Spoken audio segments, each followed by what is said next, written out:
Hello, brave souls and thrill seekers of the unusual. You've landed back on your one-stop shop for the weirdest and wildest wonders of the human psyche. Today's episode is not for the faint of heart. We're delving into the 10 weirdest phobias that will have you scratching your head in disbelief. So buckle up because things are about to get bizarre. Prepare yourself for a roller coaster ride through the world of terror, where knees can be knights and belly buttons are undercover spies. You thought your fears were odd? Wait until you see what's in store. Before we leap into our top 10, let's have a quick Phobia 101. A phobia isn't just your run-of-the-mill eek moment. It's a full-blown, adrenaline-pumping, I want my mommy kind of terror, often with a dash of illogical seasoning. It's when your brain sees danger in every corner, even when the corner is just, well, a corner. Starting us off at a wobbly number 10 is genophobia, the fear of knees. Who knew these humble leg hinges could cause such dismay? Genophobes might prefer everyone in pantsuits or full-length Victorian gowns. Summer shorts season, a genophobe's legate nightmare. Is that what they mean by a knee-jerk reaction? Imagine a fear of knees. What's the name of the phobia for having a fear of having your therapist laugh at you mercilessly for having a fear of knees? Need to find a less ridiculous phobia? Navel gazing takes a turn for the worse at number 9 with omphalophobia. For these folks, belly buttons are not to be trusted. They're like tiny black holes on your body. Who knows what they're capable of? So, crop tops and bikinis, absolute no-go zones. I really hate to admit it, but I, too, used to suffer from the fear of belly buttons. Thankfully, I lost mine many years ago. Good riddance, you portal things unholy.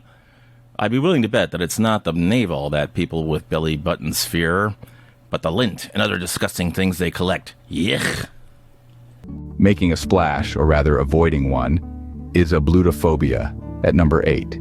If you've got a fear of bathing, cleaning, or washing up, life's a bit like a game of the floor is lava, but replace floor with water and lava with, well, still lava because anxiety burns, baby.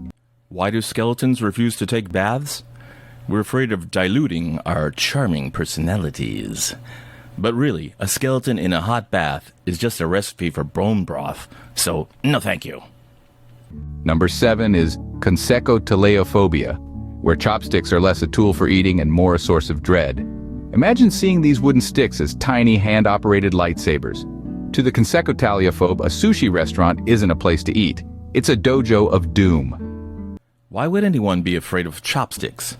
You know how you get over your fear of chopsticks? Turn your hands into chopsticks. 5 pairs of chopsticks. At a bristly number 6, we have pogonophobia. Beards might be the hip trend, but for some, they're hip terrifying. Every beard is a potential hiding place for, well, who knows what. Pogonophobes probably support a worldwide shaving mandate. Now this one I get. I tried growing a beard for years, but it just wouldn't take. Perhaps I'm still too young. Thankfully, Rogaine did do wonders for the luscious locks on my head. Don't be jelly.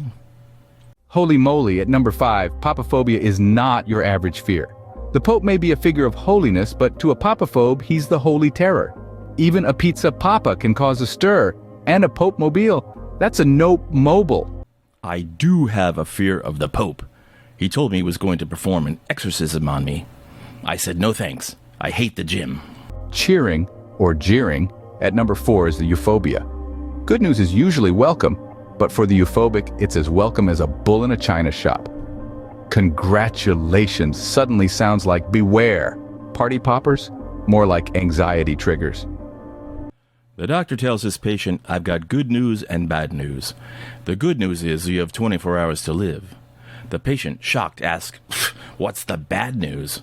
The doctor replies, I forgot to tell you yesterday. Can you hear me now? No? Then you might have nomophobia, which rings in at number 3. The thought of losing cell phone coverage is scarier than any ghost story.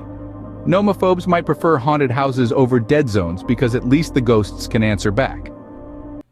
Now this one is a real fear for skeletons. It's not easy carrying around a cell phone when you have no pockets. I tried putting mine in a plastic sleeve and wearing it around my neck, but it was just too damn dorky for words. Nearly sticking the landing at number 2 is arachibutairophobia. And no, it's not the fear of arachnids, but of peanut butter's clingy nature. PBJ lovers tread lightly. For arachibutyrophobes, that sticky situation is no sandwich joke. This one, yo, is straight up legit. For those with peanut allergies, that is. For everybody else, you nut jobs are straight up cuckoo for Cocoa Puffs. Hippopotamonstrosquipedaliophobia. It's the fear of long words, and I've got to say, the name itself is a cruel joke.